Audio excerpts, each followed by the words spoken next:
Dalam perjalanan sejarah Islam, kodifikasi hadis merupakan salah satu bagian terpenting yang berfungsi menjaga kemurnian agama. Selama 1400 tahun lebih, para ulama mempelajari teks hadis, berusaha mengenali orang-orang yang meriwayatkannya, menetapkan status keabsahan hadis, dan kemudian menyebarkannya ke tengah umat dengan lisan mereka, ataupun melalui usaha pembukuan. Sebuah usaha yang tidak sederhana yang membedakan teks-teks syariat Islam dibanding dengan teks ajaran lainnya. Salah seorang ulama yang memiliki jasa besar dalam perkembangan dan pembukuan hadis adalah imam besar umat ini yang berasal dari kota Madinah. Beliau adalah Malik bin Anas rahimahullah. Beliau adalah orang yang pertama membukukan hadis dalam kitabnya Al-Muwatta. Beliau adalah Abu Abdullah Malik bin Anas bin Malik bin Abi Amir bin bin Al-Haris bin Ghuiman bin Kusail bin Amar bin Haris. Ibunya adalah Aliyah bin Syarik Al-Aziyah. Keluarganya berasal dari Yaman. Lalu pada masa Umar bin Khattab, sang kakek pindah ke kota Madinah dan menimba ilmu dengan para sahabat Nabi SAW sehingga menjadi salah seorang pembesar tabi'in. Imam Malik dilahirkan di kota Madinah 79 tahun setelah wafatnya Nabi kita Muhammad SAW, tepatnya tahun 93 Hijriah. Tahun kelahirannya bersamaan dengan tahun wafatnya salah seorang sahabat Nabi yang paling panjang umurnya, yaitu Anas bin Malik. Imam Malik kecil tumbuh di lingkungan yang religius. Kedua orang tuanya adalah murid dari sahabat-sahabat yang mulia.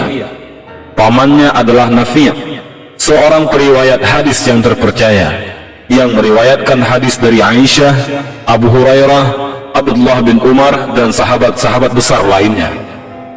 Dengan lingkungan keluarga yang utama seperti ini, Imam Malik dibesarkan.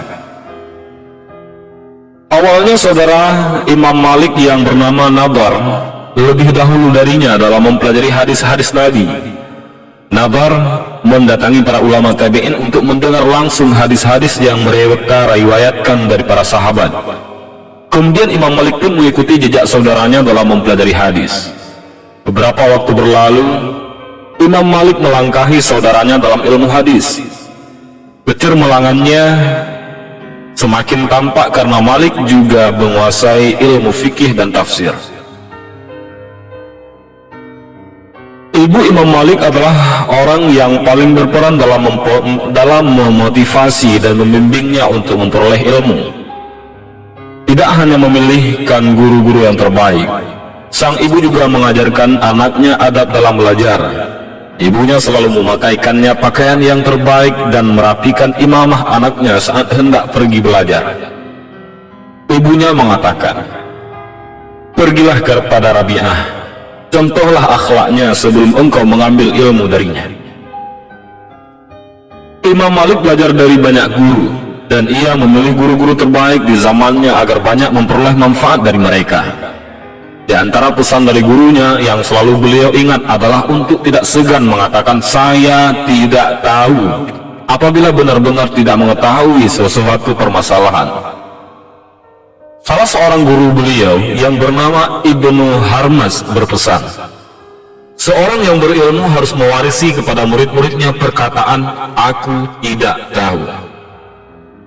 Setelah mempelajari ilmu-ilmu syariat secara komprehensif, Imam Malik bin Anas mulai dikenal sebagai seorang yang paling berilmu di kota Madinah.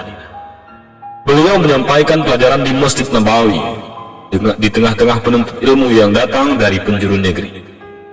Salah satu hal yang menarik dari kajian fikih yang beliau sampaikan adalah penafsiran hadis, dan pendapat-pendapat beliau banyak dipengaruhi oleh aktivitas yang dilakukan penduduk Madinah. Menurut Imam Malik, praktik-praktik yang dilakukan penduduk Madinah di masanya tidak jauh dari praktik masyarakat Madinah zaman Rasulullah SAW. Penduduk Madinah juga mempelajari Islam dari para leluhur mereka, dari kalangan para sahabat Nabi. Jadi kesimpulan beliau, apabila penduduk Madinah melakukan sesuatu amalan yang tidak bertentangan dengan Al-Quran dan Sunnah, maka perbuatan tersebut dapat dijadikan sumber rujukan atau sumber hukum. Inilah yang membedakan mazhab Imam Malik dibanding 3 mazhab lainnya. Dari segi fisik, Imam Malik dikaruniai fisik yang istimewa, berwajah tampan dengan perawakan tinggi besar. Mus'ab bin Zubair mengatakan, Malik termasuk seorang laki-laki yang berparas rupawan, matanya bagus. Itu salah seorang muridnya mengisahkan bahwa bola mata beliau berwarna biru, kulitnya putih dan badannya tinggi.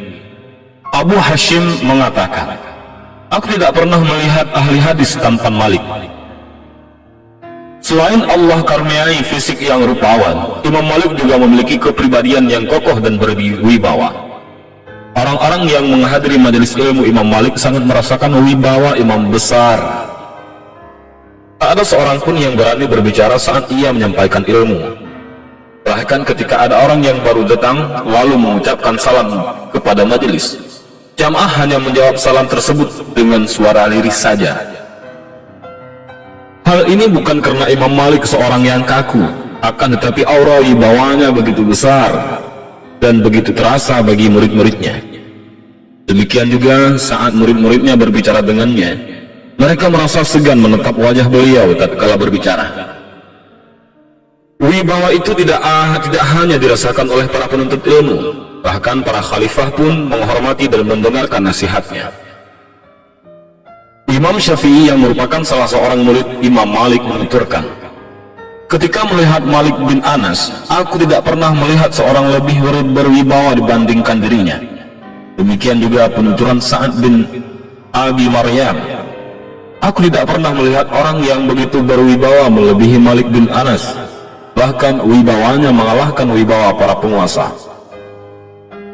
Imam Malik juga dikenal dengan semangatnya dalam mempelajari ilmu, kekuatan hafalan, dan dalam pemahamannya.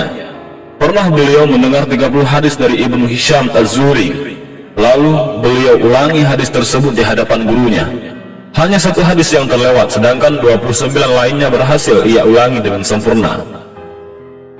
Imam Syafi'i mengatakan, apabila disebutkan sebuah hadis, Malik adalah seorang bintang yang cerdas, yang sanggup menghafalnya. Imam Malik sangat tidak suka dengan orang-orang yang meremehkan ilmu.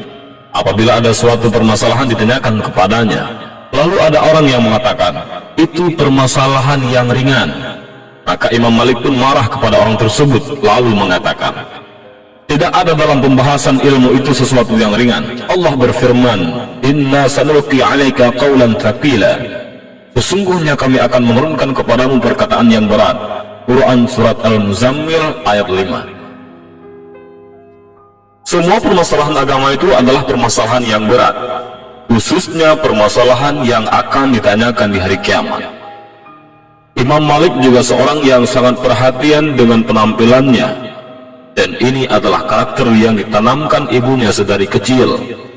Pakaian yang ia kenakan selalu rapi, bersih, dan harum dengan parfumnya. Isa bin Amir mengatakan, aku tidak pernah melihat seorang yang berkulit putih ataupun merah yang lebih tampan dari Malik, dan juga ia seorang yang lebih putih dari pakaiannya. Banyak riwayat dari para muridnya yang mengisahkan tentang bagusnya penampilan Imam Malik, terutama saat hendak mengajarkan hadis. Namun satu riwayat di atas kiranya cukup untuk menggambarkan kebiasaan beliau. Sering kita dapati ketika membaca biografi orang-orang saleh, bahwasanya mereka memiliki sifat yang tajam. Demikian juga dengan Imam Malik bin Anas rahimahumullah. Imam Syafi'i mengisahkan tentang gurunya ini sebuah kisah yang menunjukkan kuatnya firasat Imam Malik. Imam Syafi'i berkata, ketika aku tiba di Madinah, aku bertemu dengan Imam Malik. Kemudian ia mendengarkan ucapanku. Ia memandangku dengan beberapa saat dan ia berfirasat tentangku. Setelah itu ia bertanya, siapa namamu? Kujawab, namaku Muhammad.